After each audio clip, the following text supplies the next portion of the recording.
Hey everybody, it's Squid. Welcome back to my channel. I'm sorry.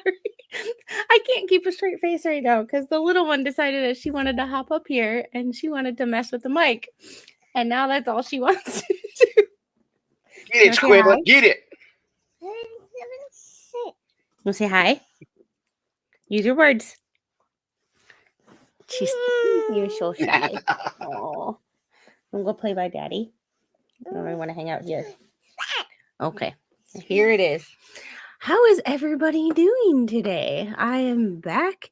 It has only been, like a half an hour. It's been 45 minutes. It's gonna be a long day. And I've had no caffeine.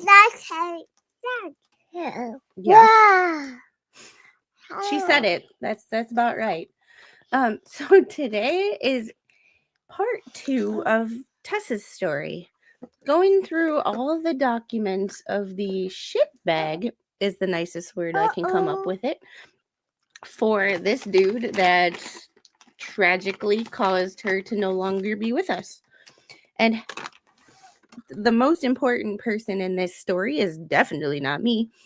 It's Captain Kearn. How are you? AKA Tessa's I am here. So far just you. I have 4. Kern's wife is here too. Oh, how are you doing? And I apologize. It'll pick up. There's a lot of people watching the confirmation hearings and stuff. So yeah, there's confirmation hearings, there's trials, and it's kind of one of those like people tell me like, oh, you should stream at this time because nobody else is streaming, and it's like, you know what? I'm gonna do what's convenient for me and the people I'm streaming with, and that's what we're gonna do. Excuse me, who are you calling? No. So, welcome to the Baby Squid Show with guest stars Squid and Captain. That's pretty much it. So last time, and for a deep dive on this, and I still haven't done it, put the link to your video in my description. I need to do that. However, you did a deep dive into this on your channel and you gave everybody your story, and in that process I helped you with some documents, and these are all of the documents that were discovered, minus the pictures, because that is, 1, goes against YouTube terms of service, and 2, I don't want to do that to anybody. So we're just not going to do that. Nobody needs to see that nonsense. Nobody needs to see that. Last week we started going over the documents, and we started in 2022, and we got through the entire year of 2022. So I figured we would hop into 2023, and I have subpoenas. And I have them all. I went through and I changed all the dates. So I have 22, 23, 24, and 24. Like, I have all of them nice and organized. Yeah. And hello, Dad. How are you? Hello. Say hi, Grandpa. No? Okay. Well, we tried. So we would start with 2022, and I just need to make sure that everything is redacted if I need to, because I've gone through some of these, but there was just too many to go through them.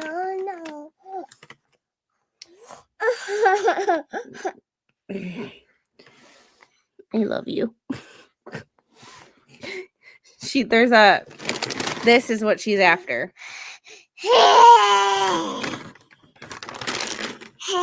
I'm after that too, but I can't have none. Well, I'm not supposed to be eating them, but like snack on these one at a time and get my fill versus, the entire gallon of ice cream in the freezer, or So we're just getting into it. So I just have to redact some addresses really quick. She's Mama. Come on. Yes, ma'am. I am here.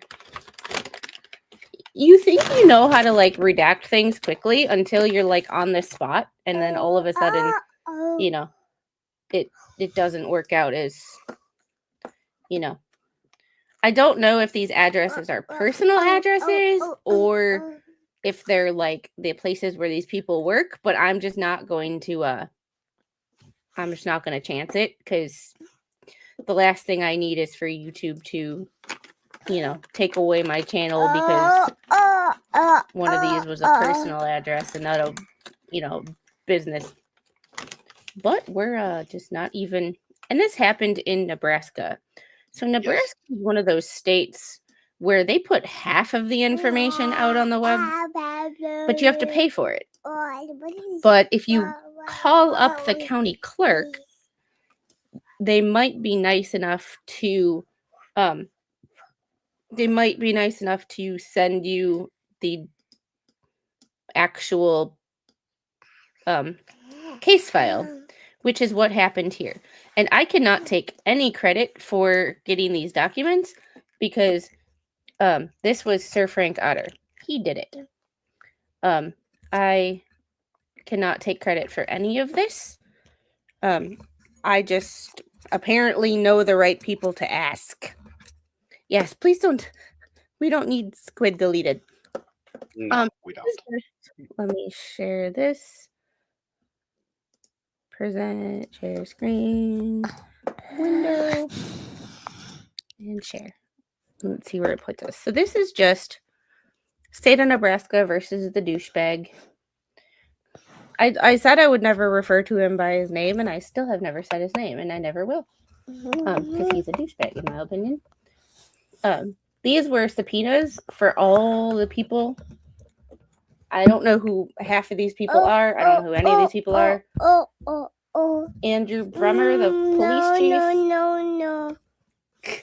Brandon Loy, Sheena Erickson, Bladen Erickson, Macy Erickson, Matthew Robinson, Deidre Robinson, Kimberly Scoggins, Casey Anderson, requiring them all to attend and testify in the above entitled matter now set for trial at the Kimball County Courthouse. And it's the courthouse's address. So if YouTube has a problem with that, like, you know, and my dad said, sorry. Thank you, Papa Squid. Yes. There we can easily find you out. You know that, right? You know that, right? Yeah. What she said.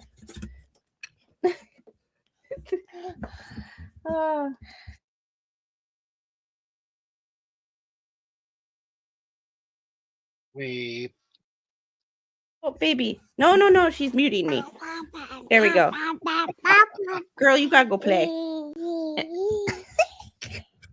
Here, I will give you there's like 10 left. I will give you that whole bag if you want to go down there. There you go. By the way, the building behind me is the Kimball County Courthouse. Interesting. I thought it was fitting. Oh, yeah. It's completely fitting. So there's that. I'm going to go through and open a couple, and then I'm just going to share my window because I don't have anything up on here that would be. And by the way, I can actually tell you exactly who each of those people are. Would you like to tell me who each of these people are? Well, Sheena Erickson is his ex. Brandon Loy was her boyfriend. Bladen is one of his children. Macy is one of his children. I don't know who Matthew is or Deidre. Those two I don't know. And then Kimberly is, I think that's her mother. I'm not positive. I don't remember. And Cassie Anderson was my daughter's best friend up there. Okay, well, according to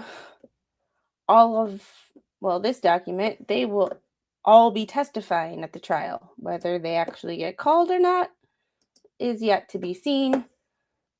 So there's a couple of small ones. A lot of these are super short from what I've seen.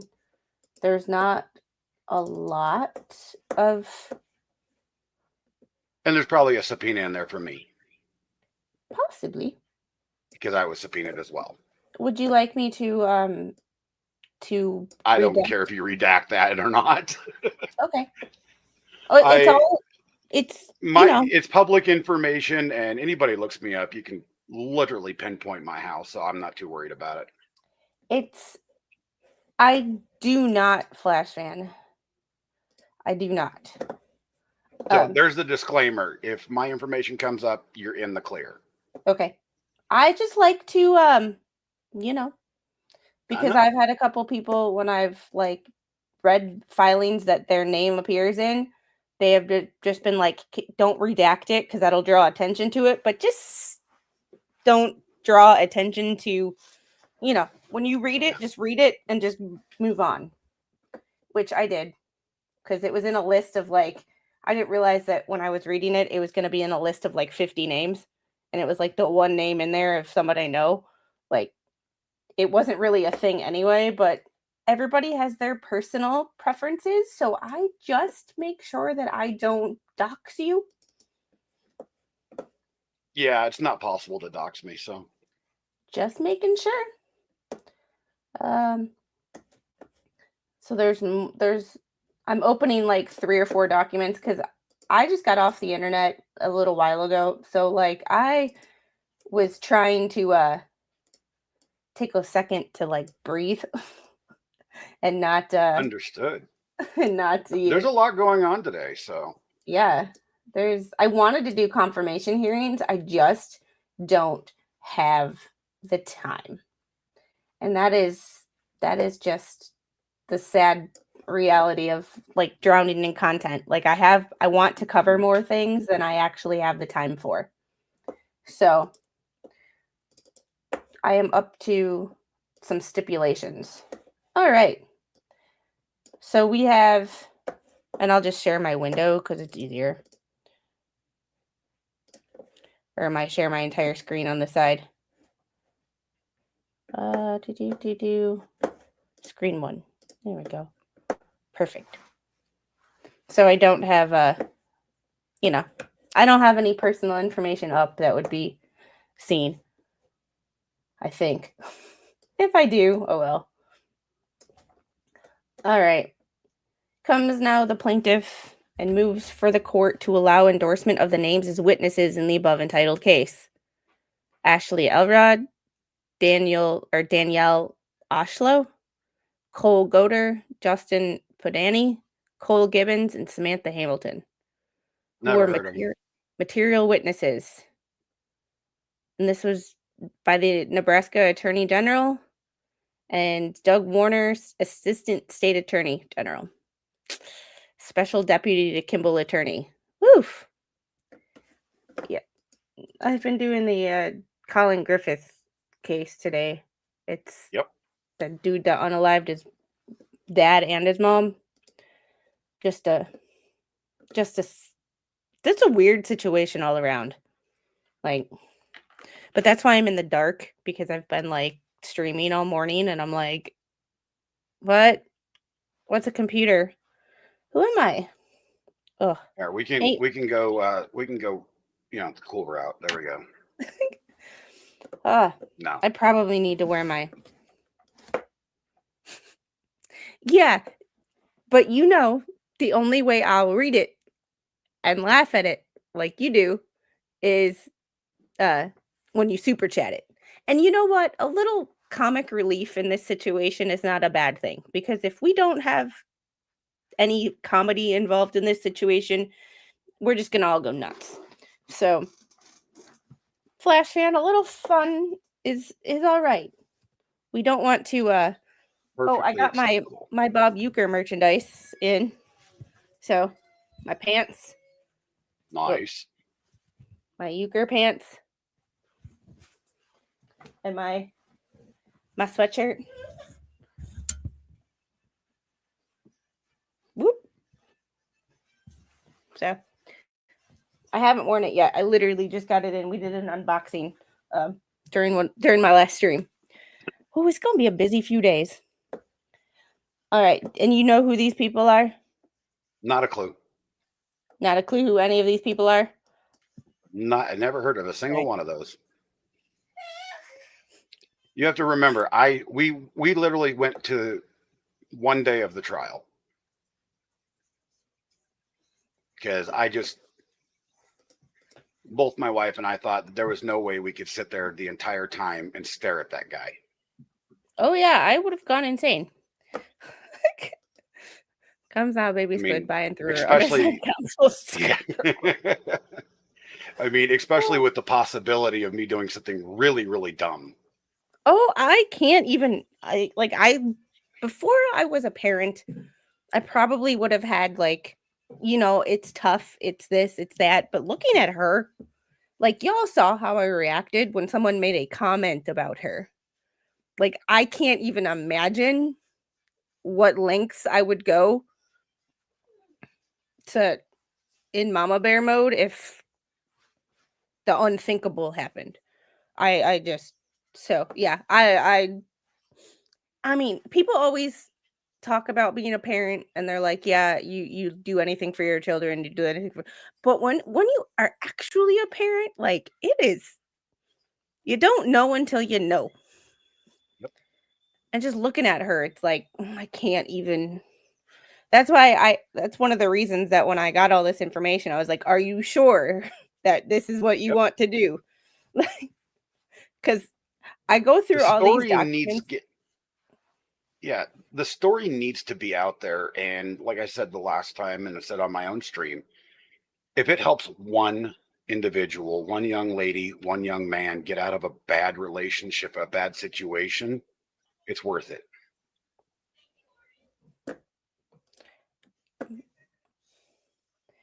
And then we have another subpoena. It's just more subpoenas. Hey, I'm on it. To the clerk of the District Court of Kimball County, Nebraska, please prepare subpoenas in the above entitled cause and send to the undersigned for personnel service by the Nebraska Department of Justice. Upon Ryan Gehring, Dr. Pete Schilke, Cole Goder, NSP Lab. Oh, okay. Daniel Oshlow. They were in the last one. So NSP Lab, yeah. Nebraska State Patrol Lab, I'm assuming. Yep. Possibly. So that's why you didn't recognize them before. They appear to be lab techs. Please email the subpoenas to the undersigned attorney, requiring them to attend and testify in the above entitled matter now set for trial at the Kimball County Courthouse. Michael T. Hilgers, Attorney General. Assistant Attorney General Douglas Warner, and Special Deputy Kimball Attorney. Woo! They're just not pulling any punches. They just want to get everybody. There's a couple of things that, and we might have to get court transcripts and to figure out more information. I will see what I can do about that. Flash Fan is my resident. Has transcripts that I don't know how he acquired. So, hey, Gabby, I might have to talk to him about that. I want to see if I can find trial transcripts. You do you. I had to pause and take a call, so I'm now watching on 1.75 speed. I saw the wave and the awesome timing of little squid muting you. Yeah, she's got a knack for timing, doesn't she? She's in a good mood today, though. We're not in a bad mood. Knock on wood. All right. Then this one, State of Nebraska versus the douchebag, ordered to endorse witnesses. On February 7th, 2023, the court considered the state's motion to endorse witnesses in the above entitled case. There is no objection by the defendant to the endorsement of Ashley Elrod, Danielle Oshlow, Cole Goder, Justin Podany, Cole Gibbons, and Samantha Hamilton as witnesses. It is hereby ordered that Ashley Elrod, Danielle Oshlow, Cole Goder, Justin be endorsed as witnesses on the information filed herein, the 7th day of February, 2023. And then a certificate of service, which is, Everybody, it's important to have that certificate of service because it seems stupid, but it's the proof that they actually got it. So when someone says, "You never sent me that," bullshit, I didn't. Um, the one the one thing about reading things like this that's funny to me is we went to the pediatrician's office this week, and the nurse practitioner was asking me, "Do you read her books?" Well, not books as often as I'd like to, but she sits on my lap while I read court documents. Does that count? So she gets legal verbiage all the time. She'll probably know what a pro se defendant is before she knows what, like, a kangaroo is. Is that okay? I'm reading to her. I'm just not reading her baby books. Well, I guess that hey Gabby, would you be able to help me find transcripts? I don't know. That is a step that I have never done before, and I would have to call the clerk and just like ask. That would be the only thing that I'd know to do. All right. We have a stipulation. Always love those good old stipulations. Let's make it bigger. That's what she said. Here for Unhung Hero comes now the state of Nebraska. I have a comment to that, but I'm just going to keep my mouth shut right now. And the defendant herein, by and through counsel, and stipulate to the following conditions for conducting a fair trial herein. It is stipulated and agreed that one party shall sequester each and all witnesses and instruct said witnesses to neither discuss nor describe with any other witness their testimony adduced by examination, cross-examination, and rebuttal examination. The state retains its right to designate a state's representative to assist the prosecution during trial, even if the representative shall testify, but said representative shall be prescribed and prohibited as other witnesses regarding the content of the trial testimony. Defendant shall be entitled to wear civilian clothing provided by defendant's representatives at all times during the trial when the defendant is in the presence of the jury panel. And that's pretty common. Like, that's not unusual. Defendant shall wear a security stun belt concealed underneath his clothing during trial. Officers who maintain custody of the defendant are to remove any and all hand, arm, and leg restraints at any time the defendant is in the presence of the jury. Dated this unknown day of March 2023. But this was actually, the funny thing about this is, this was filed February 7th. Yep. So the fact that it says dated this blank day of March 2023 is just weird. Just so weird. Hey, Unhung Hero, thanks for a $5 super chat. Can't wait for baby squid to get sent home from kindergarten for killing gums now in class. Please don't foreshadow my future life.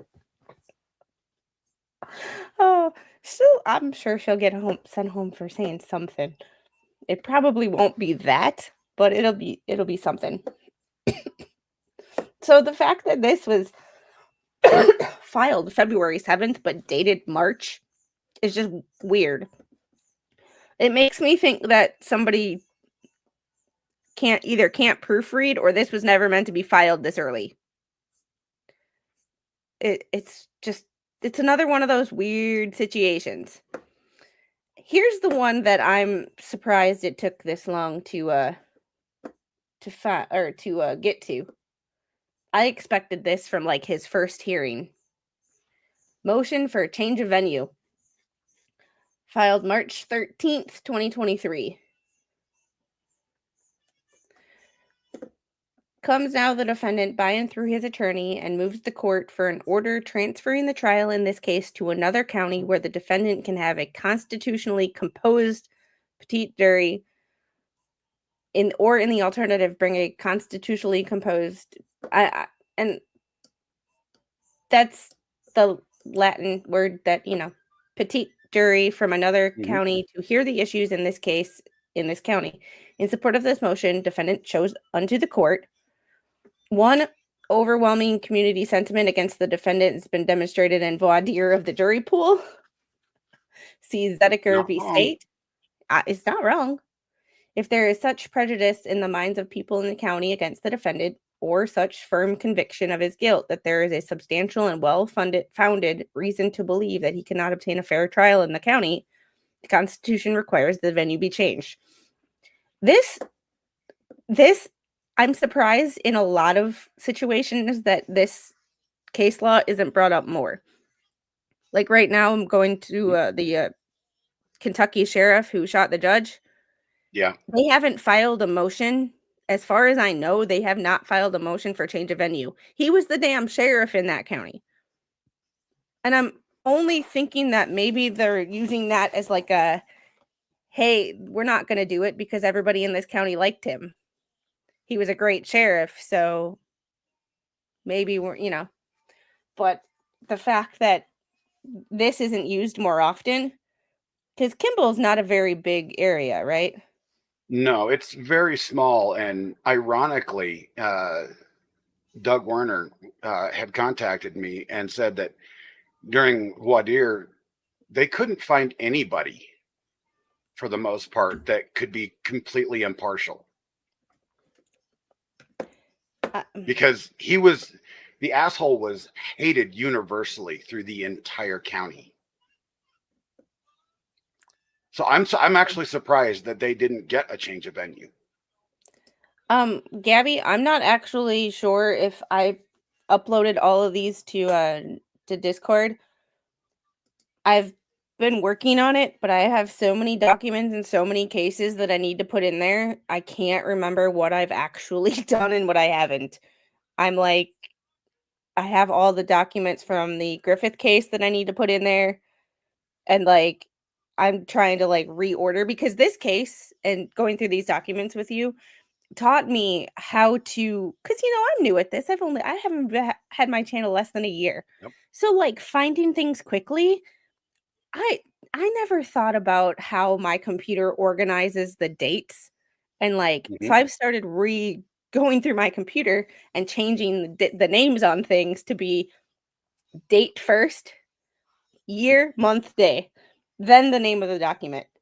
And it's been so hard to like, and tedious. Like it's super easy, but you sit in front of the computer like this all day. And it's like, I don't have time for that, but it's one of those things where it needs to be done. If I'm going to have any sort of like credibility and how I can, because if I'm sitting searching for a document, like people are going to get bored. 2, pretrial publicity. It's really not a hard word, but right now it is. And gossip through the community, evidenced by social media entries, has severely prejudiced prospective jurors against the defendant, thereby making the selection of a fair and impartial jury impossible. Oh, and what you said, I mean, that's not wrong either. Did everybody hate him before this, or? Yes, they did actually. Okay. I didn't find out until after the trial was actually over that my daughter had actually made such a big impression on that small community. She'd only been there for, 2 years? What made her move to Nebraska, of all places? Her ex-boyfriend. Okay. He had a job up there, and they decided to move up there. And then him and her split up, and she got with asshole. She didn't want to come home? She didn't want to come home. She wanted to be independent. I could understand that.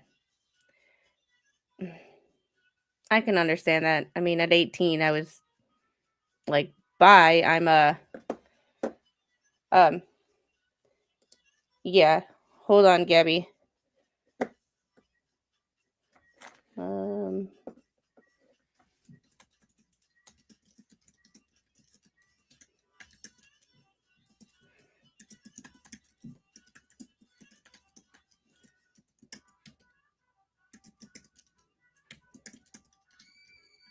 There we go. Oh. All right. To try the defendant in Kimball County or use a jury comprised of constitutionally petite jury from Kimball County would violate the defendant's right to a fair trial by an impartial jury guaranteed by the 6th and 14th Amendments to the United States Constitution.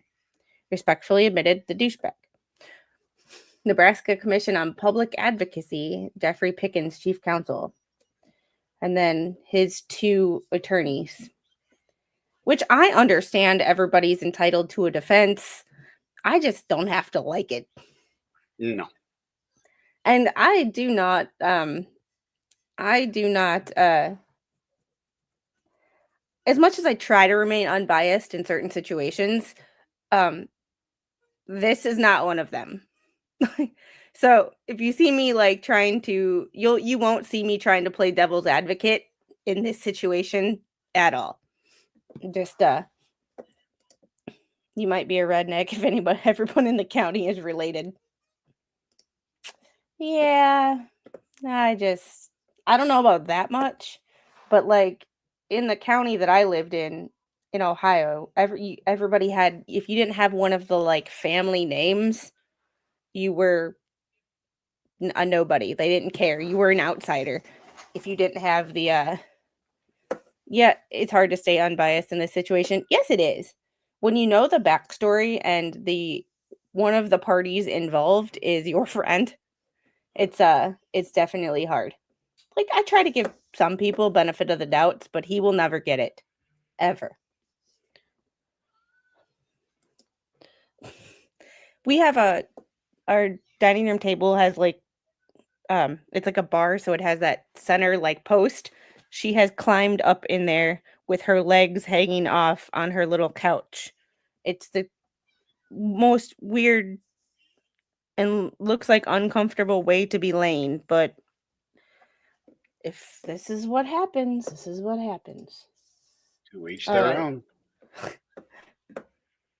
See, and here's the verdict form.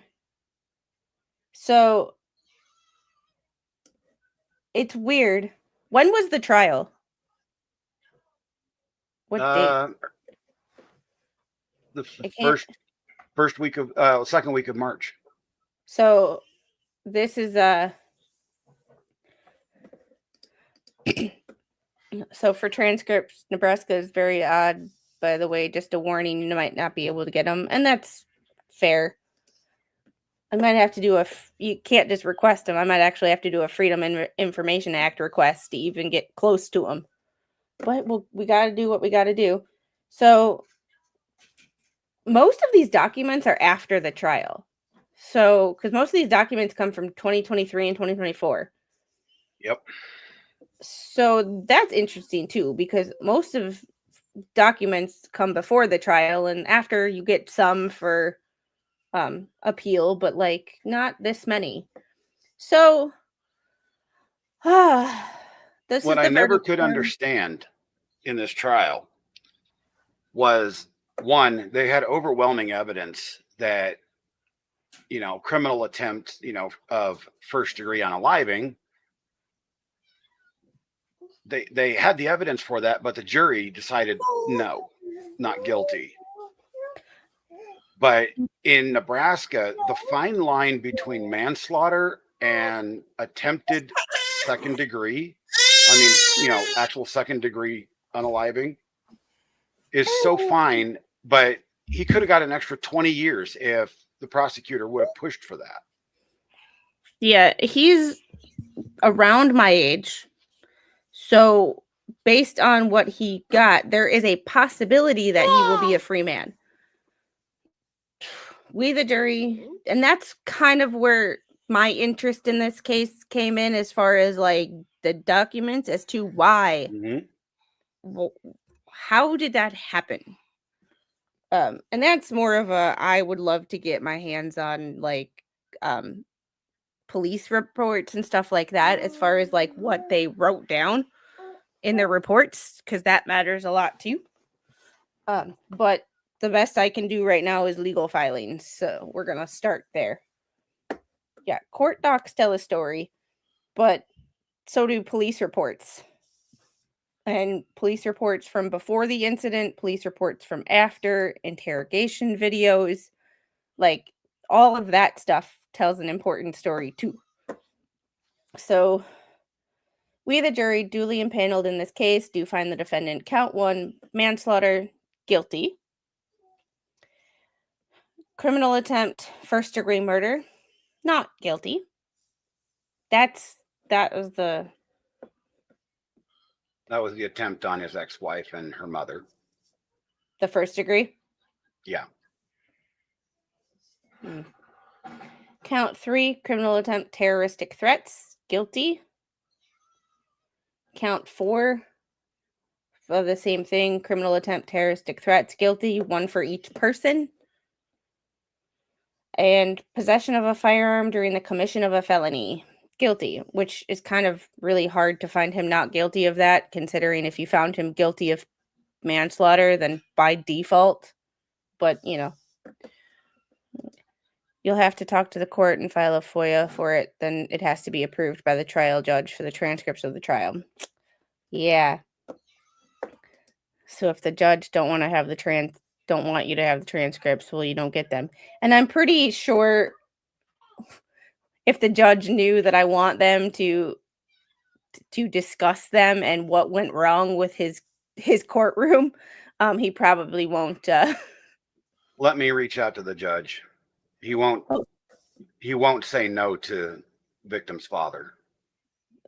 That is true. That's a very good point. It's just one of those things of like, you're kind of knees deep in this already, and it's a sensitive area for me in the sense of it's interesting and it needs to be told, but I also want to tell it in a supportive and sensitive kind of way, because I mean, it's not like it was 20 years ago where there's been some time. It was 3 years ago. So it's, and I've told you I want you to do this as you've done everything else. I know. This one's just personal, like really personal. Well, it is, and I appreciate you just going through it, but be as clinical as you need. For the transcripts, I'm looking for, I can ask a defense attorney on YouTube. However, that person has a whole lot of subs and I'm a nobody. That's kind of how I feel sometimes. Like, I know I have supposedly like 3,000 subscribers, but like, that ain't nothing. I don't know how that happened. I still don't know how that happened. Thanks, Bruce. The number one, my hype man. Yeah. I don't know. He talked crap about me, and then all of a sudden, something happened to my channel, like overnight. I don't know. I just wish I know there's a lot going on right now, but it's like I like talking about the What the Hales documents, but I would love if the numbers of people who watched What the Hales document readings would pay attention to things like this. So, because this is ultimately, like, yes, that's juicy gossip and involves YouTubers and a stupid lawyer. So, like, it's the hot topic, but like, this is why I have a channel, to get things like this and stories that like this that need to be told and that we can learn from and know how our court system works for us and can also fail us. Mm-hmm. So this is why I have a channel, and I really, really, really wish that my goal is for stories like this to get the same coverage as stories like that. That would be my ultimate goal with my channel. And I keep telling people, even on What the Hale streams, that I'm like, I cover other things. I cover other things. Please check out my other things.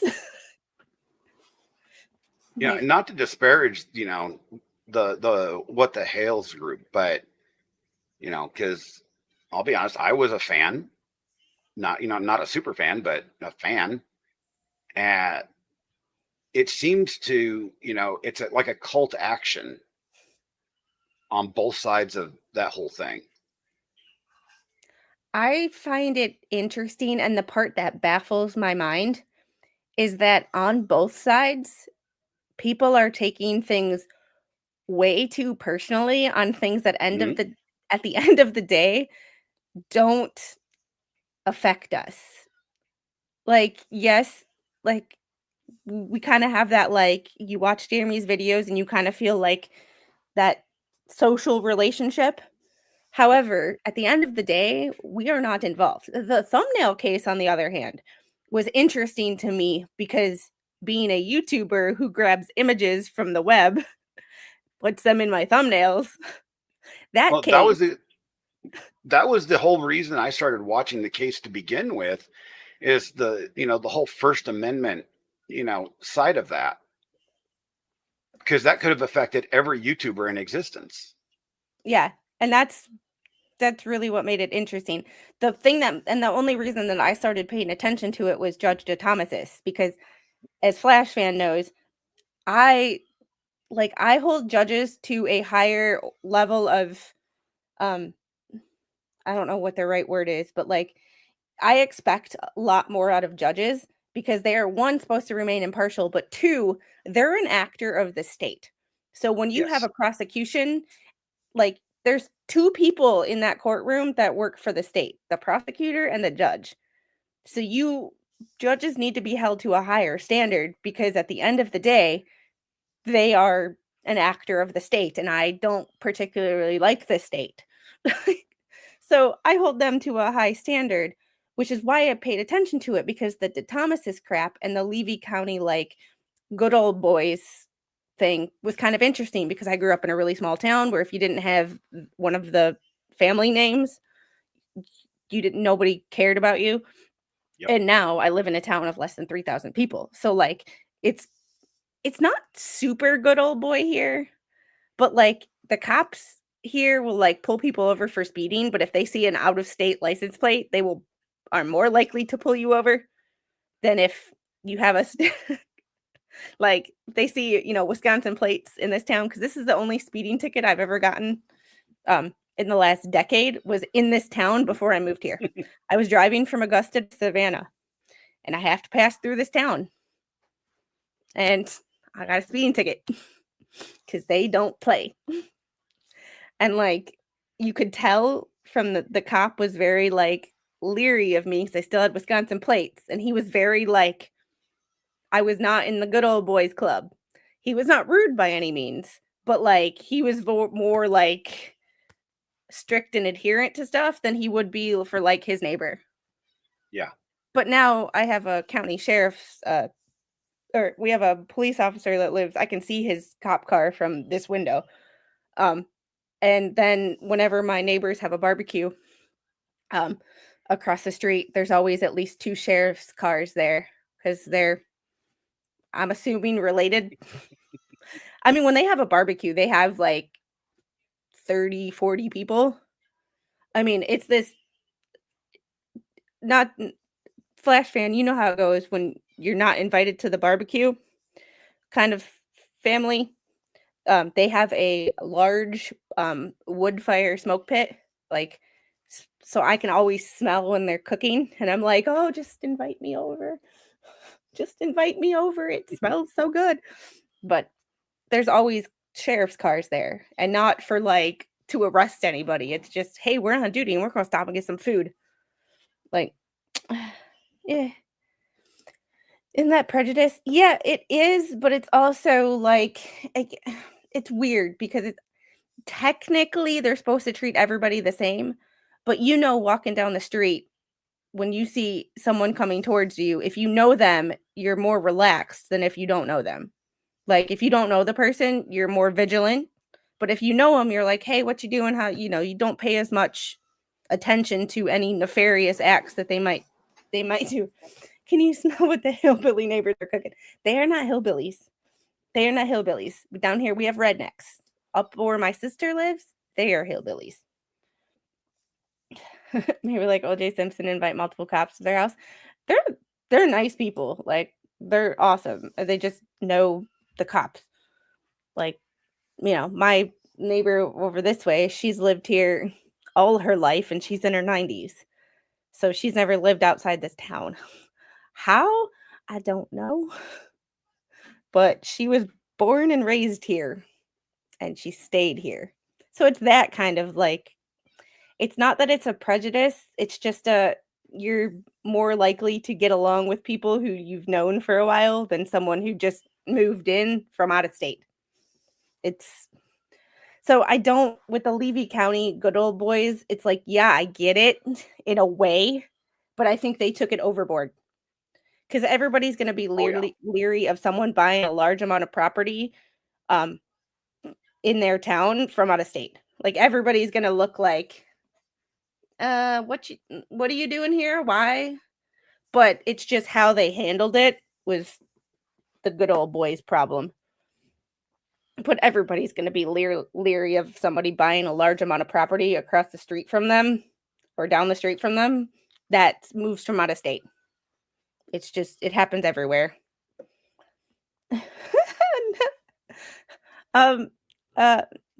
Not really. Not a lot of them, but not everybody. All right. Here's where the jury instructions. So this is where things kind of get interesting to me.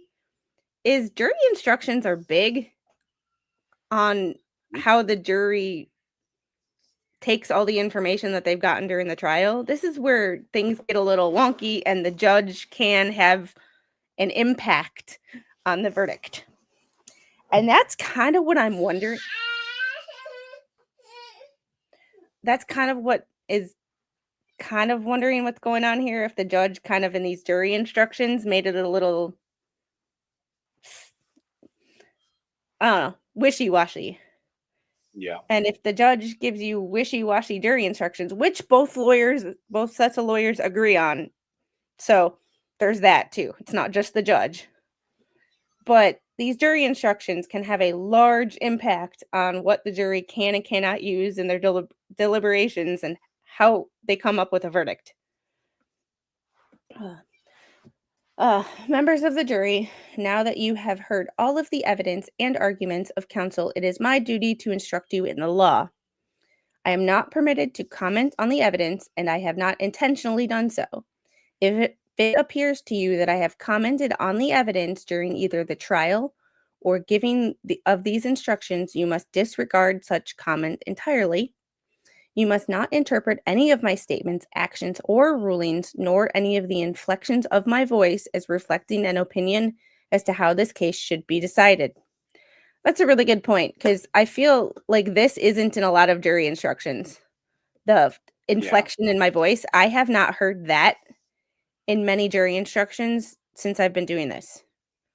Be it reading jury instructions are one of the most boring parts of a trial, if not the most boring part of a trial, but I have never even heard anybody say you can't take even the inflection in my voice.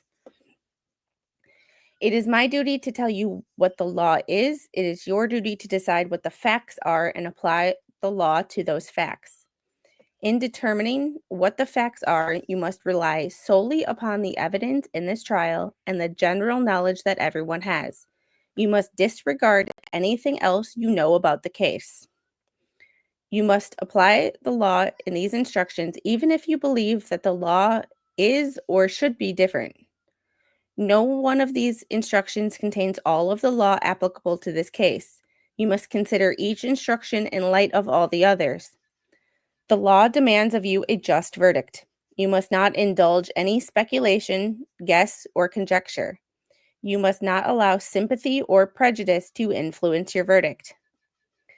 The attorneys for the state and defendant have a duty to represent the interests of the state and defendant respectively. In arguing their case, attorneys may draw legitimate deductions and inferences from the evidence.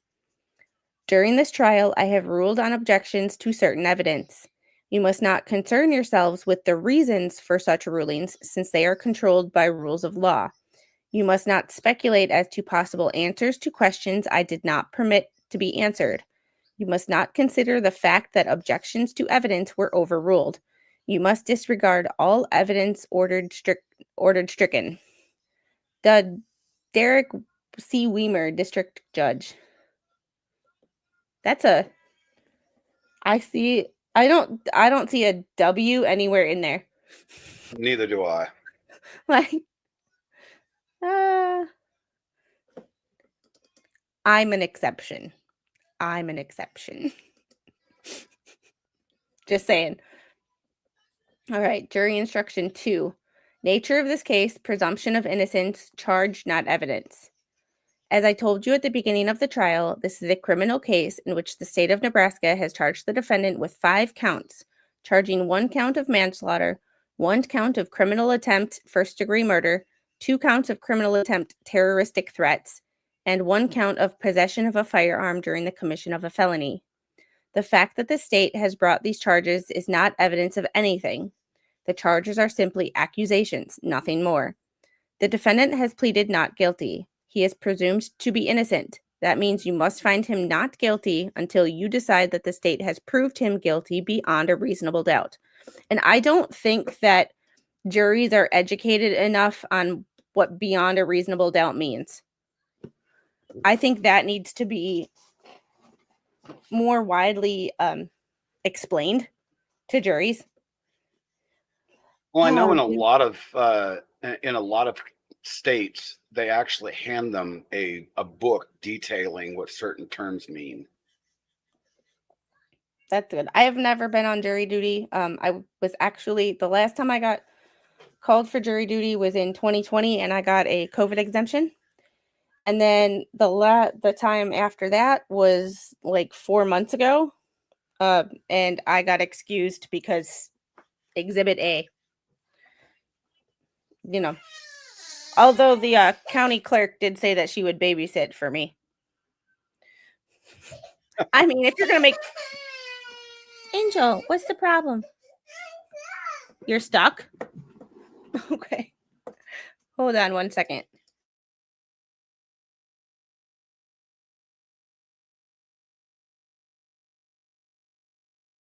She was in that position and she was uncomfortable and didn't, instead of moving, My we county decided to refuses try to it call on me her. to jury duty, so.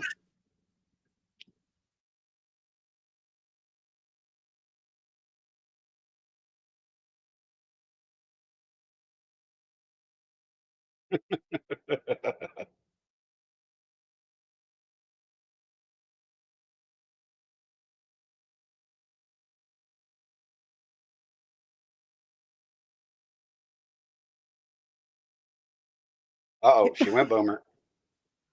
Oh yeah. The parent I said, see how easy, I told her, see how easy it is when we cry, when we don't cry and we just act. Because all she had to do was step to the other side of her little couch thing that I have sitting here. And she was just standing there crying because she couldn't get to the other side. And it was like she stopped crying, she got over the couch, she sat down, and she's good. And I said, see how easy that was? And she goes, no.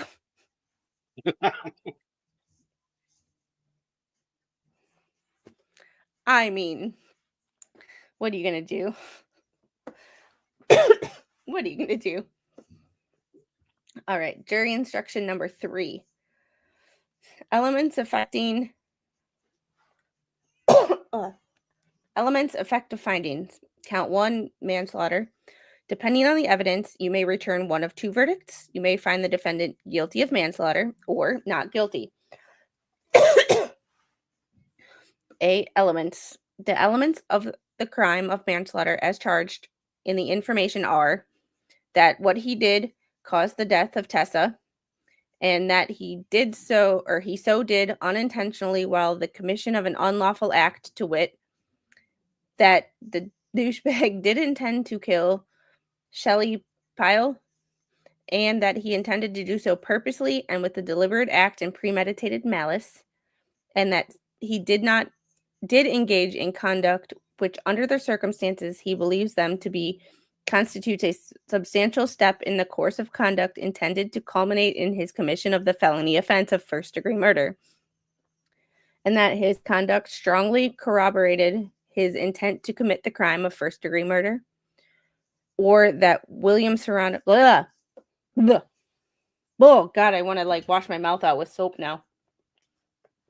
That he did intend to threaten Sheena Erickson with any crime of violence, and that he did so with the intent to terrorize her, and that he did engage in conduct which, under the circumstances he believes them to be, constitutes a substantial step in the course of conduct intended to culminate in his commission of the felony offense of terroristic threats, or that he did intend to threaten Shelley Pyle with any crime of violence, and that he did so with the intent to terrorize her. Already, I'm thinking, yes, yes.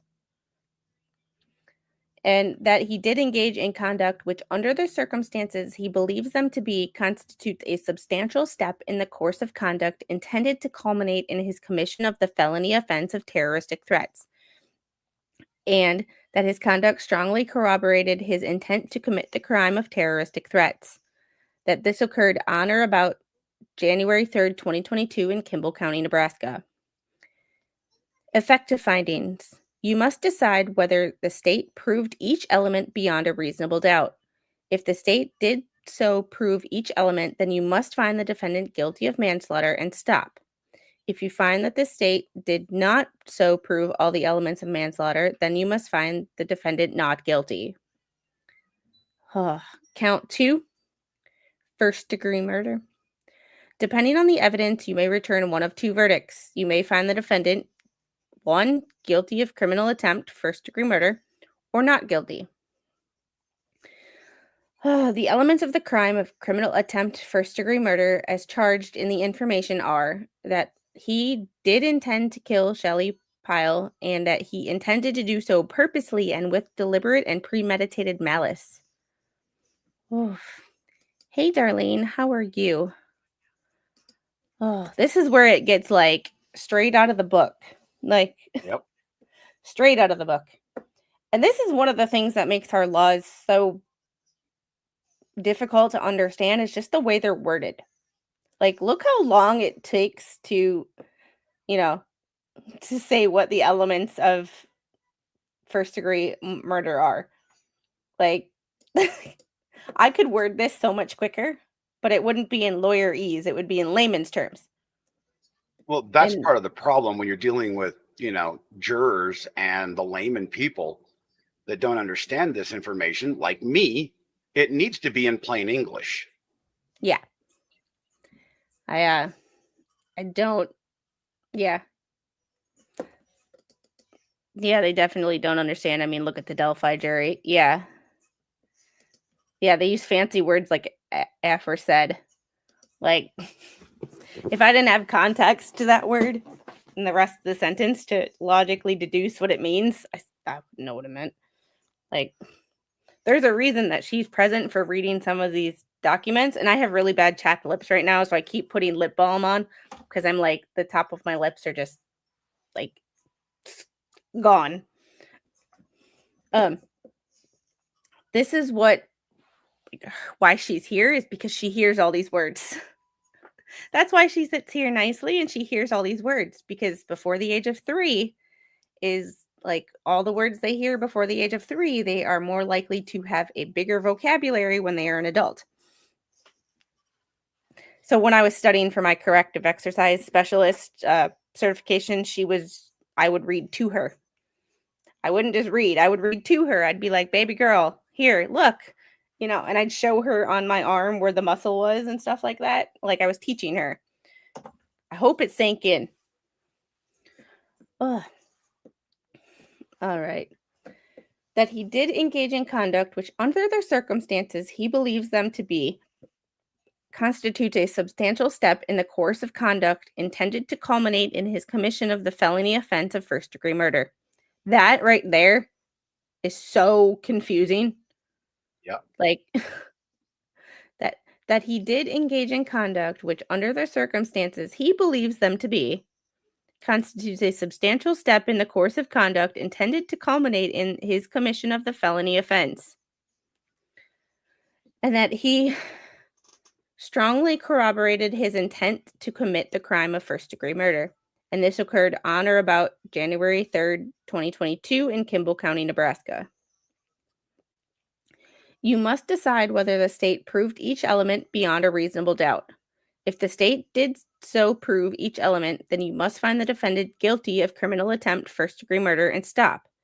If you find that the state did not prove all the elements of criminal attempt, first-degree murder, then you must find the defendant not guilty. Once you have reached a verdict on each count, you are to record your verdict on the form attached hereto. Count 3, criminal attempt, terroristic threats. Depending on the evidence, you may return one of two verdicts. You may find the defendant guilty of criminal attempt, terroristic threats, or not guilty. The elements of the crime, criminal attempt, terroristic threats, as charged in the information are that he did intend to threaten Sheena Erickson with any crime of violence, that he did so with the intent to terrorize her. See, this to me is subjective. Because what's terrorizing to one person is not terrorizing to another. And that makes this whole charge difficult for me to, you could say the threat of violence, but like that's not terroristic. Like what is terroristic threats? Is it his interpretation of terrorizing her, or is it hers? This is where the law and my interpretation of it is I don't like gray areas. Like, we live in this gray area where everything's up for interpretation and it sucks. That he did engage in conduct which, under the circumstances he believes them to be, constitutes a substantial step in the course of conduct intended to culminate in his commission of the felony offense of terroristic threats, and that his conduct strongly corroborated his intent to commit the crime of terroristic threats, and that this occurred on or about January 3rd, 2022 in Kimball County. And then you must decide, and there's a lot of repetition too, you must decide whether the state proved each element beyond a reasonable doubt. If the state did so prove each element, then you must find the defendant guilty of criminal attempt, terroristic threats, and stop. If you find that the state did not so prove all the elements of criminal attempt, terroristic threats, then you must find the defendant not guilty. Once you have reached a verdict on each count, you are to record your verdict on the verdict form attached hereto. And then this is the same one. Count 4, criminal attempt, terroristic threats. It's literally the same thing except for a different person. One is his ex, one is his ex-mother-in-law, and I don't know which is which. So Sheena is his ex. Sheena's his ex, Shelly's the mother. Okay. Yes. All right. And then 5, possession of a firearm during the commission of a felony. Depending on the evidence, you may return one of two verdicts. You may find the defendant guilty of possession of a firearm during the commission of a felony, or not guilty. The law in Nebraska is the interpretation of the victim. Good to know. And this, Sir Frank, is our resident Nebraska expert.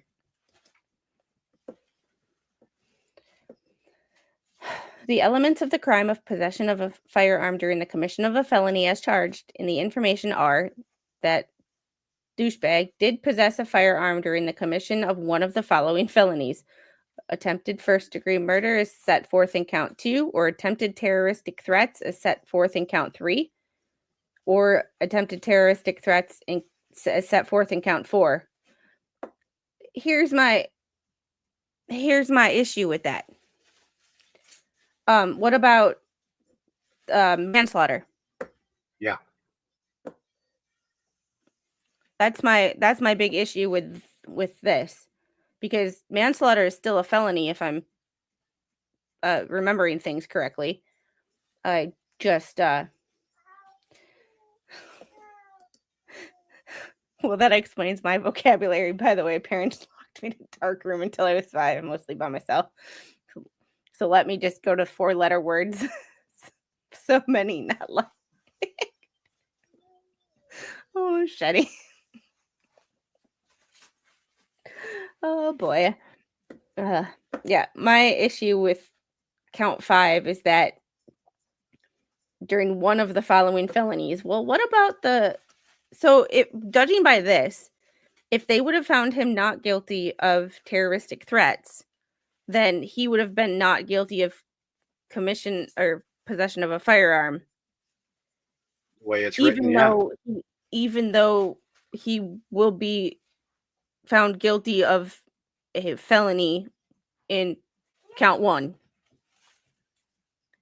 How did the prosecution let this one get by? You have that's why I said there is a lot of elements within my, this case that didn't make a lot of sense to me. Yeah, I didn't know about that directly, but I had heard about it from a third party that, the manslaughter charge wasn't included in, the weapons charge.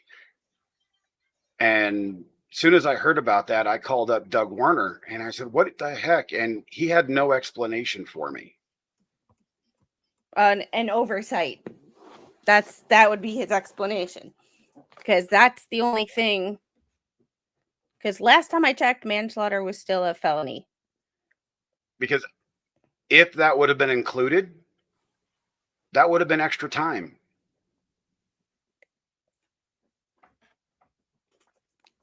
Yeah. I think we found problem number 1. Like, without even having to get the documents. It's there's problem number 1. Jury instructions. And for months before the trial, there was rumors of a plea deal that was going on, and there's no record of it. That's weird. Now, it was even put in some of the Nebraska papers that there was a plea deal going on. But and this was 6-8 months before the trial.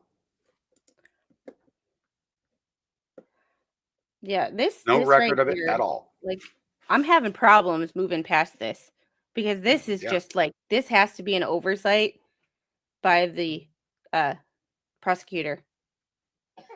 That's just because, yeah. Did they forget about count 1? Like, or did they not see that count 1 was that important? I mean,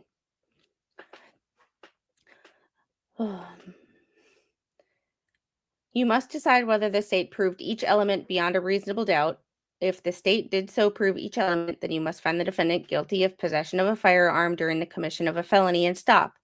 If you find that the state did not so prove all the elements of possession of a firearm during the commission of a felony, then you must find the defendant not guilty. Once you have reached a verdict on each count, you are to record the verdict on the verdict form attached here too.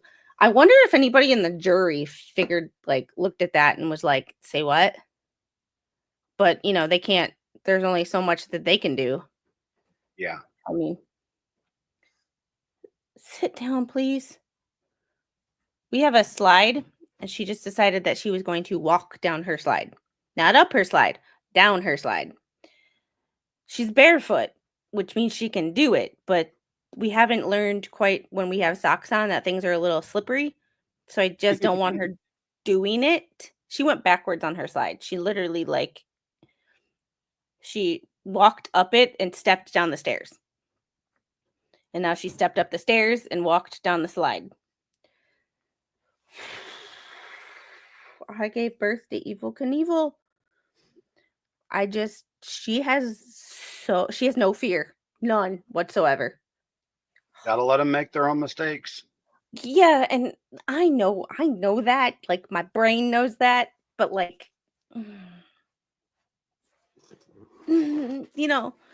it's the protective mama side that wants to be like, don't do that. And it's like, no, she's gonna bust her face.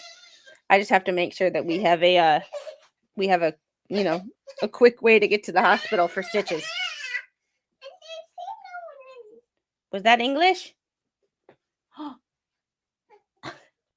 She's walking up her slide.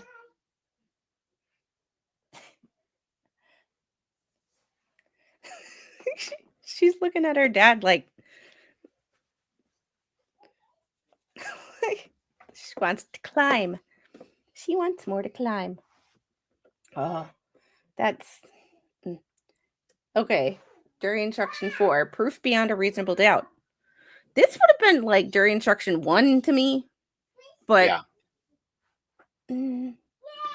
A reasonable doubt is one based upon reason and common sense after careful and impartial consideration of all the evidence.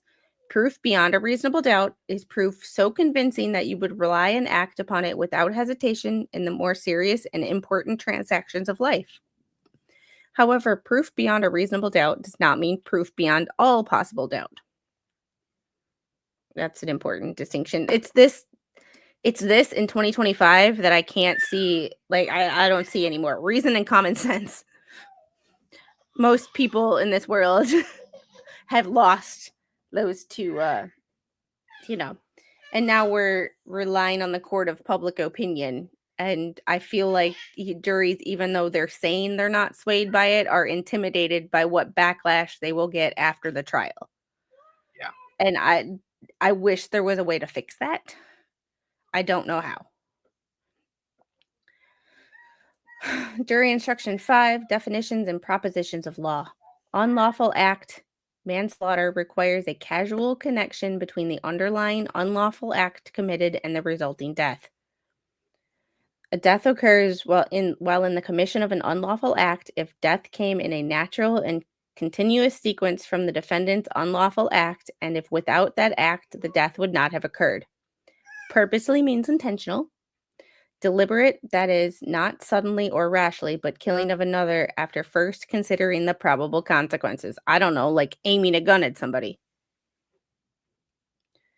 Premeditation, that is, forming the intent to kill another before acting. The time needed for premeditation may be so short as to be instantaneous, provided that the intent to kill another is formed before the act and not simultaneously with the act.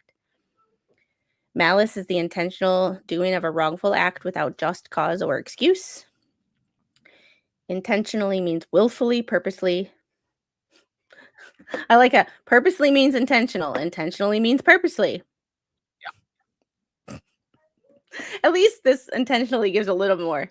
And not accidentally or involuntary. In a case for terroristic threats, the state need not provide. See this. I feel like our laws come from Old English and we don't talk like that. The British talk like that. So I'm pretty sure if I gave this to like Spawn Trooper, it would make total sense to him. But for us, it's like, because we speak Americanese, as he says. The state need not prove that the recipient of the threat was actually terrorized. Terrorize means to fill with terror or scare and is synonym. I almost said synonymous for frighten, which means to markedly disturb with fear, throw into a state of alarm, make afraid, or terrify. The crime of terroristic threats is a felony in the state of Nebraska. The criminal attempt of terroristic threats is a felony in the state of Nebraska. The crime of first-degree murder is a felony in the state of Nebraska. Oh, do you know what it, wait, do you know, is felony not or is a manslaughter not a felony in Nebraska? It is. Because literally, It doesn't show it. It doesn't show it. They mention manslaughter up here, and then when it comes to terrorize, the crime of first-degree murder is a felony in the state of Nebraska. The criminal attempt of first-degree murder is a felony in the state of Nebraska. They don't. It's my second problem with jury instructions. Whew, okay, I think we found. I think we proved how much jury instructions matter. Section 28-305, manslaughter, penalty 1. A person who commits manslaughter if he or she kills another without malice upon sudden quarrel or causes the death of another unintentionally while in the commission of an unlawful act. 2, manslaughter is a class 2A felony. And here they don't, like, and a reasonable person would assume that it's a felony. However, the jury can only make a decision based on what they are given. Like I said,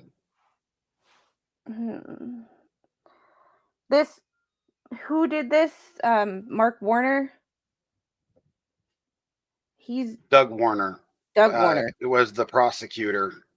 Yeah. But the jury instructions were written by the judge. Yeah, but the they were written by the judge, but they had to be approved by both attorneys, all three of them actually. Yeah. So he had to approve this. And in my mind, that is a large oversight on his job. And isn't he if I'm remembering from another document, isn't he a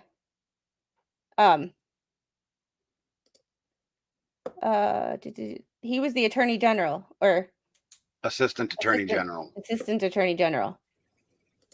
I just he so you are not just a regular, like, backwoods small town district attorney or county attorney. Yeah. You are I looked up this guy's history. He's won more cases than just about anybody in the state of Nebraska on the prosecutor side. Not to that state, but to that district. Yeah, district. Sir Frank Goddard informed me that they actually do some weird Nebraska things that split weird. up into districts. Nebraska is also weird with their how they delineate their electoral college votes too. So yeah, Nebraska's just, we should have known that Nebraska was just weird. Oh, and I actually have a friend that lives in Omaha. No, wait, she doesn't live in Omaha anymore. Never mind. Her and her husband lived in Omaha, but he self-deleted a couple years ago. So I don't really talk to her a lot because he was my friend. So I met her through him. So, I know when my friend was murdered, I pushed and pushed and pushed for the maximum charges and wordings, told it wouldn't stick, but they tried. After the threats in court by me, he had to take the guilty plea instead. Yeah, and I just this makes me mad, and I'm assuming it obviously did it to you too, but like from just an outsider reading this, like this just there's more than one problem with this jury instruction. Like it. This is the one document after the trial that I've actually seen. Yeah, this is it. It's kind of like you go through and everybody wants the juicy stuff in a trial. Everybody wants the, like the juicy documents that are written by idiot lawyers, i.e. what the hell's. But like it's just, oh, and I'm not saying that it's right or wrong. I really don't know that much about why they do it. It's just different from everywhere except for Maine. Maine is the only other state that does anything like that, I believe. Don't 100% quote me, but I think Maine, it splits up their electoral colleges similar to Nebraska, but those are the only two states in the union that do it. So, not wrong, just different. This is giving me like I'm sorry. Like, yeah, this is, everybody wants the juicy stuff, but this is what matters. It's just one of those scenarios of just do better. Yeah. Yeah. Well, yeah, I meant, you know what I meant, Sir Frank. They might do it differently as far as why they do it, but they split up their electoral college votes like Maine. Like Nebraska and Maine are the only two states that split their electoral college votes. Every other state is an all or nothing. Yeah, it's a must do better. And these just are hard. When it comes to the law, wording is everything. Yeah. And the fact just leaving that out, And thanks, Sir Frank Goddard, for becoming a YouTube member again. It's just one of those, like, wording is everything. But it's also, you have to get wording that a layperson is going to understand. Yeah. And there might be a reason that it was like this that might be over my head. But to a layperson, this looks like an intentional oversight in 2 places in these jury instructions. Ugh. And the fact that they mention, like, terrorize, and they add the crime of terroristic threats as a felony because they're talking about terrorize, but they didn't mention, like, and then they decide to add the crime of first-degree murder as a felony in the state of Nebraska. They never mention manslaughter as a felony in the state of Nebraska. Like, how does a lawyer just the judge is a lawyer too. So how does he do that? Like, which means two lawyers looked at it. Three lawyers looked at it, but only 2 lawyers looked at it that would be on our side. The judge being fair and the prosecution wanting the highest conviction they can get. It is just, well, here's where we got to go, Flash fan. We either have to get smarter as a society and stop getting dumbed down by technology, or change the wording. And I don't know which one's easier because they both are hard. But yeah.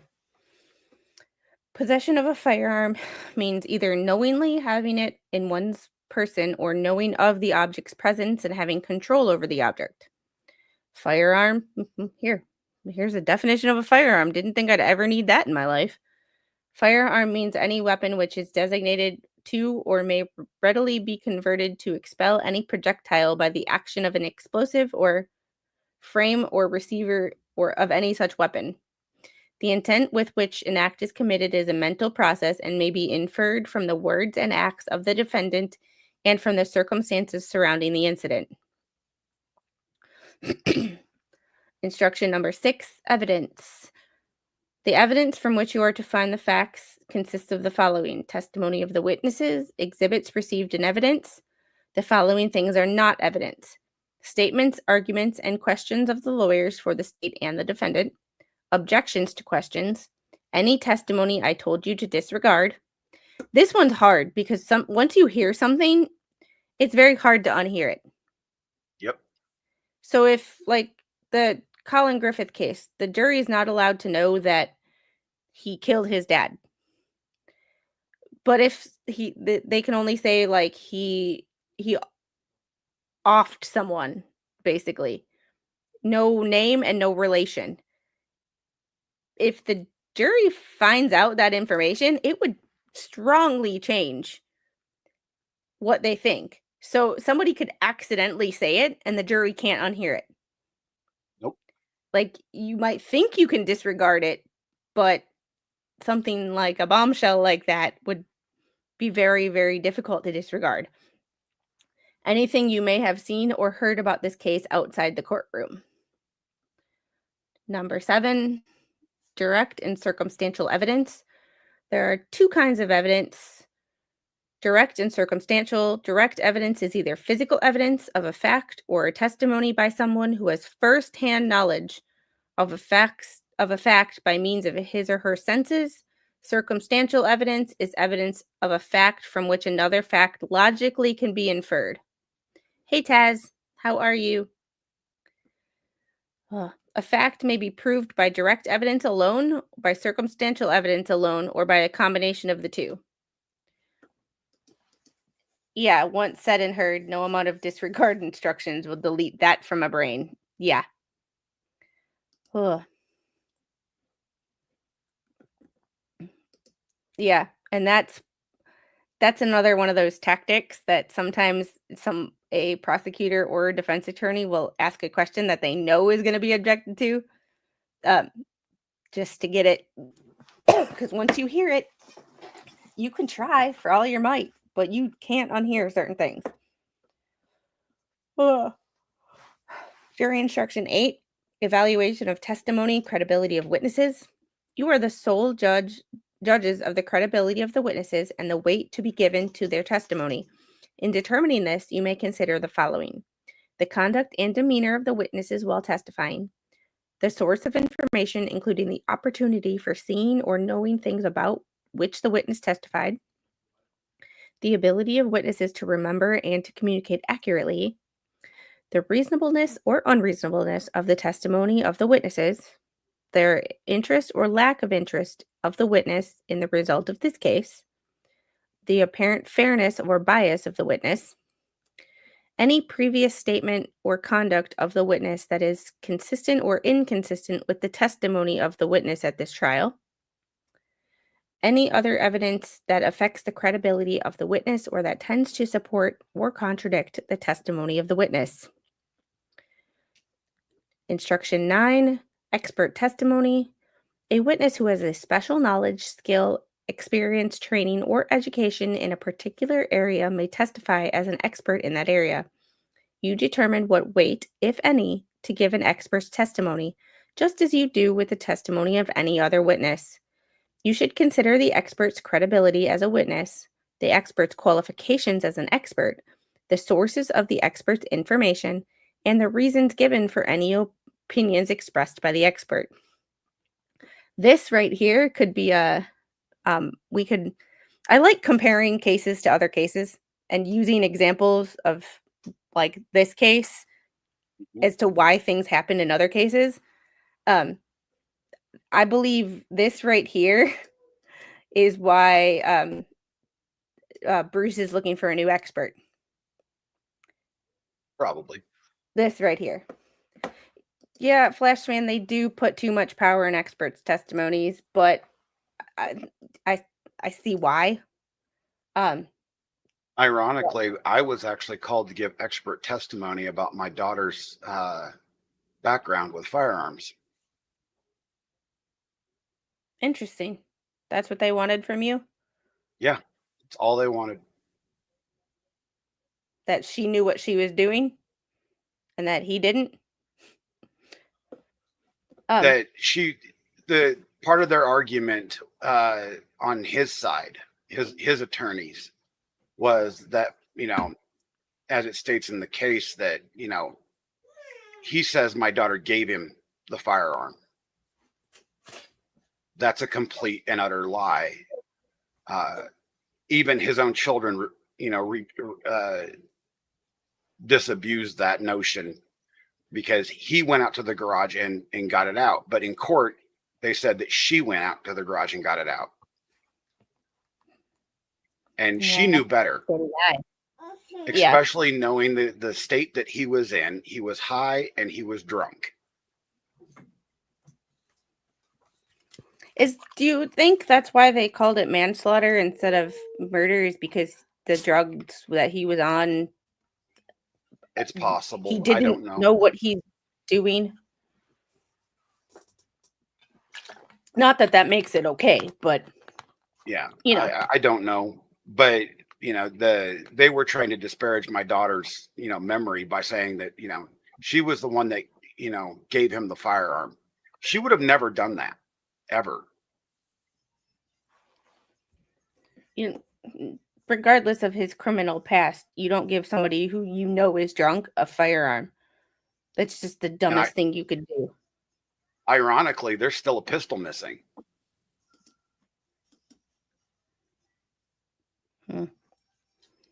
Unfortunately, I found out that our court system is so flawed. Yeah, and we're seeing it in real time. Yeah.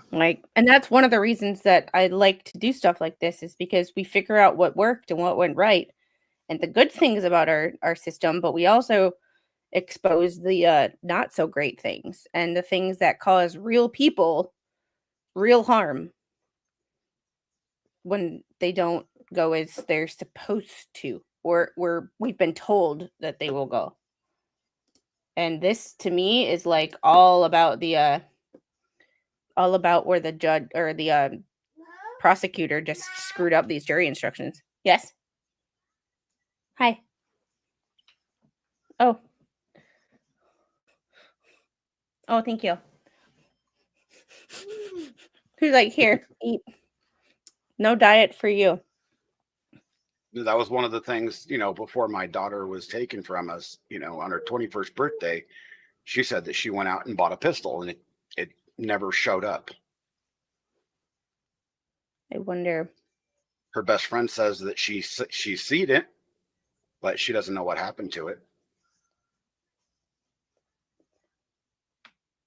That's odd.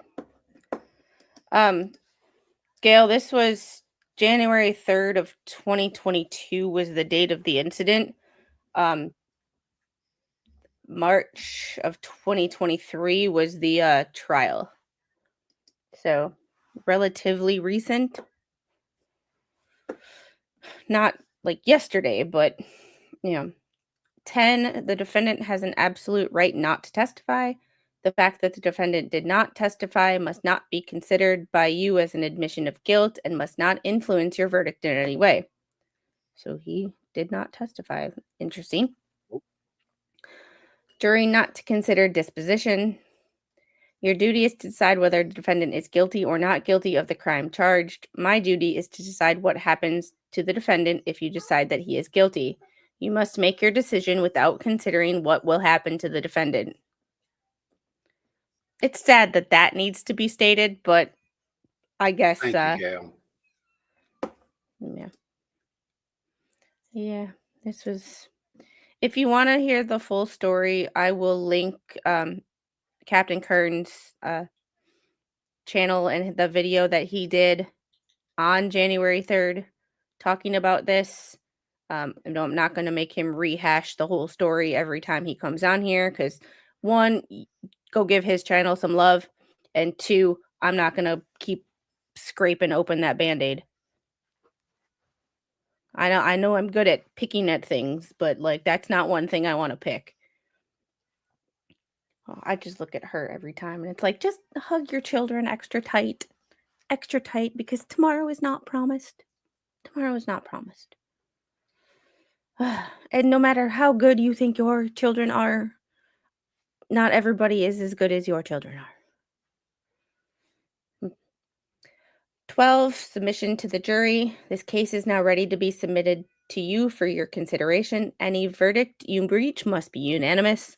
When you get to the jury room, the first thing you must do is select one of you to be a presiding juror, the person who will preside over your deliberations. It is the job of the presiding juror to see that a verdict is fairly reached and that each juror has a chance to speak fully and freely on the issue in this case. As I said to you at the beginning of the trial, it is your duty to determine what the facts are. You must approach this task with open minds, consulting with one another freely and honestly, exchanging your views concerning this case, and respectfully consider the view of the other jurors. Do not hesitate to re-examine your own views and to change your mind if you are persuaded that you should. But do not surrender your honest conviction as to the weight of the effect of the evidence solely because of the opinion of the other jurors or for the mere purpose of returning a verdict. If you do not agree on a verdict by 9 o'clock this evening, you may separate and return for further deliberations at 8:30 tomorrow morning. If you do separate, then during that time you separate, you are not allowed to discuss the case with anyone, even another juror. You may discuss this case only when you are in the jury room. Otherwise, you may not discuss it with anyone, even another juror. One verdict form has been prepared for you, and you will have it in the jury room. You are to complete it and return it. In the jury room, you will have these instructions and the exhibits in the case and forms on which you are to record your verdict. If you have any questions, please write them out and give them to the bailiff, who will give them to me. I may need to assemble the attorneys and confer with them before I respond. If you need to give a message to anyone outside of the jury room, for example, to tell a family member you will be working late, let the bailiff know in writing. This case is submitted to you at 10:55 a.m., at which time your deliberations are deemed to commence, the 16th day of March, 2023. Judge Weimer. Ugh. There was that. My kids are a-holes, but they're my a-holes. Exactly. Fair enough. Like, all right. And then we just have this one more in March. And once again, there's nothing in April. and the next one's not till 5/2, but Weimer.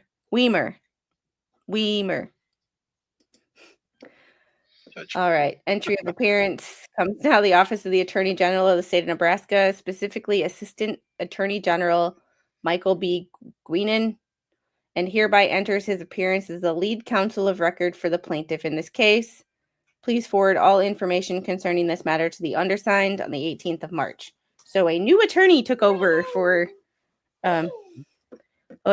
Never been contacted by him either. Taz, thanks for the $3 super chat. Love you, hugs. Oh, thank you. You've never to this day been contacted by him? Nope. Which seems sus to me. But it's after 3:00. I am going to be streaming again tonight, so I need to go and relax, spend some family time. So I think do the things. Yes. So we are at the end of March of 2023. The next document isn't until May. So we will start May of 2023 the next time we do this. Is next Thursday work again for you? Yeah. All right.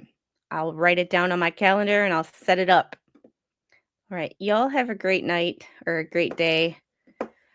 Oh, let's stop this screen. Thanks for hanging out with us while we go through this. Captain Kearn has not seen many of these documents. The jury instructions were the only ones that he saw. So you are seeing this at the same time as he is. I've reviewed some of these only to figure out, how we were going to go about this. But other than that, I really haven't read them thoroughly. So I'll try to be here next week, but have you met me? I just try to do, I've learned that I just have to do, consistent, every week at, every Thursday at 1:30, because then it's in my brain that that's work time. And that, when I go and have to schedule an appointment for something, I don't put it at times that I know I'm working. Because, yes, YouTube is fun, but it's work. It takes effort to, get documents and organize everything and set up streams, and it takes work. It takes work. Not as much work as if I were to record and edit videos, because that's not my expertise level at all. But it's definitely, it takes time and effort to figure out all of these and then maintain the Discord. That's been my hardest part lately, is maintaining my Discord. Oh, believe me, I know. I mean, I started another new Discord. Yeah, how you did that, I don't know. But and, I have a bunch of documents. I have 6 months worth of videos that I'm still editing. And I'm scrapping half of it because I'm changing the content of my channel. Nope. I'm so bad at that. So I have to look really quick, because usually when I'm live, at the end of my lives is when something comes up in the check Pacer kind of incident. So I'm just going to check Pacer before we go. So that way I might need to set up another stream. And there's nothing on Pacer. The last thing was the order for the rebuttal, or the order for Randy to file a rebuttal to the rebuttal expert shit show. We all know Baby Squid would ink up the house if she did a 24-hour stream. I could not do a 24-hour stream. I got a family to take care of. I got dishes to do. I got laundry to do. I know I stay at home, but if I don't do stuff, this house becomes a disaster. My desk is a disaster right now because of the snowstorm last week. Just get a GoPro and strap it to your head and take a tablet around with you. Just do a day in the life. You really want to see the inside of my dishwasher, or the inside of my laundry? Here we go. It's hard running a Discord, but I would imagine. And that is why my Discord is super basic. I have a section for discussions and I have a section for documents. And I have the section specifically for documents, so that if I need to find a document that I don't personally have on my computer, or somebody else needs them, they don't have to dig through conversation to try to find documents. Like, I like, just going to the filing cabinet, pulling out the document. I don't want to have to dig through, text messages to find, my dad sent me a picture like 3 months ago, and I'm like looking through all the text messages to find, because I forgot to save the dang photo. And like, I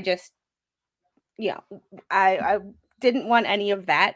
So it's like, it's super basic. There's a section for chat and there's a section for documents. Look at the documents. If you want to talk about it, go back to the chat. Like, I try not to mix it up, but that's also why my thing is super basic, is because I don't have the time to, or energy for that matter. I'm doing 3 streams today. 3. Tomorrow is going to be even more fun, because, there's something that always comes out in the What the Hell drama on Fridays. It seems to be always a Friday afternoon, something drops. So we'll see how that goes. Flash fan, you're the reason I set it up like that, because you and Gabby gave me the idea to set it up like that, and I really liked it. So, all right, I will see you guys probably 8 o'clock tonight, 7:45, 8. It's not going to be as early as 7:30 because I'm tired. I need a couple hours of break. But y'all have a great day. Remember, hug your kids. Give your kids an extra hug. Tell people you love them. Always. Because tomorrow is not guaranteed. I will see you guys tonight. Bye.